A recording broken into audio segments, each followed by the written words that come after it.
70 साल के सन की पति ने काटी 65 साल की बीवी की गर्दन। बीवी का सिर काटकर जंगल में ले गया सन की पति।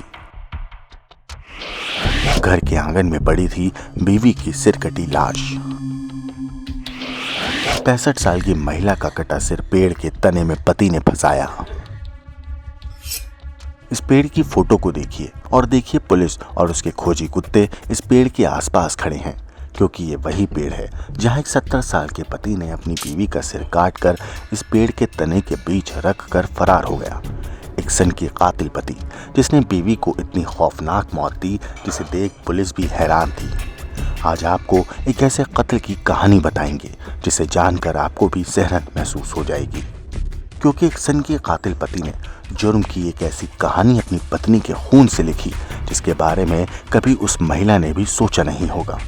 क्योंकि जरा सोचिए, जिस शख्स के साथ वो महिला शादी के बाद इतने सालों से रह रही थी, जिसने अपनी जिंदगी उस आदमी के साथ गुजारी, जिसने जवानी से बुढ़ापे तक पति का साथ दिया, उसी पति ने उस महिला को मौत के काले अंधेरे में धकेल दिया और जुर्म की एक खौफनाक और दर्दनाक कहानी लिखी, वो भी अपनी 65 साल की पत्नी के खून से।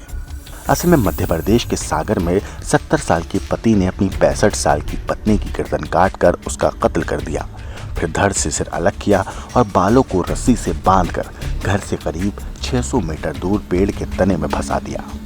घर के आंगन में सिर कटा शव देखकर ग्रामीणों ने पुलिस को इत्तला दी।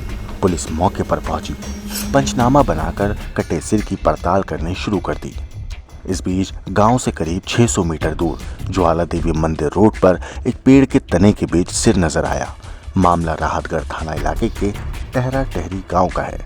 महिला की पहचान राधा रानी, जिसकी उम्र 65 साल है, रूप में हुई है और आरोपी पति 70 साल का खूबचंद साहू फरार है, जिसकी वजह से वारदात का कारण सामने अभी तक नहीं आ पाया है।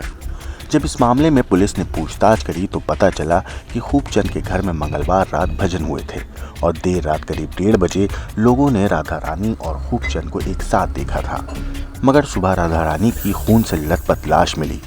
फिलहाल पुलिस ये मानकर चल रही है खूबचंद ने ही अपनी पत्नी राधा रानी का हंसिया से गर्दन काटकर हत्या कर दी और अब पुलिस उसकी तलाश में अलग अलग ठिकानों पर दबिश दे रही है। ऐसे वारदात के बाद राहतगढ़ और जयसीनगर थाना पुलिस की अलग अलग टीमें आरोपी की गिरफ्तारी के लिए लगाई गई हैं। ये टीमें टहरा टहरी गांव और ज्वाला माता मंदिर के पास से लगे जंगल में आरोपी की सर्चिंग कर रही है। हालांकि मामले को लेकर पुलिस अभी कुछ कहने से कतरा रही है। वहीं इस मामले में पड़ोसियों और बाकी लोगों ने पुलिस को जो जानकारी दी है उसमें बताया गया है कि आरोपी पति खूबचंद सनकी मिजाज का इंसान है। पति पत्नी में भी अक्सर झगड़ा होता रहता था और उम्मीद लगाई जा रही है कि उसी झगड़े के बाद गुस्से में आकर खूबचंद ने ही अपनी पत्नी का सिर धड़ से अलग कर दिया होगा। हालांकि सवाल उठाया भी जा रहा है कि कत्ल के बाद कटा सिर लेकर वो जंगल में क्यों भागा। वो बिना सिर लिए भी घर से फरार हो सकता था, फिर आरोपी ने ऐसा क्यों किया। फिलहाल हर पहलू से पुलिस सनसनीखेज मामले की पड़ताल कर रही है ताकि पता लगाया जा सके कि इस कत्ल के पीछे की असली कहानी आखिर है क्या। क्या इसमें कोई काले जादू तंत्र मंत्र के जैसा मामला है या फिर सनक के चलते आरोपी पति खूबचंद अपनी पत्नी की हत्या करने के बाद उसका कटा सिर लेकर घर से भाग गया था।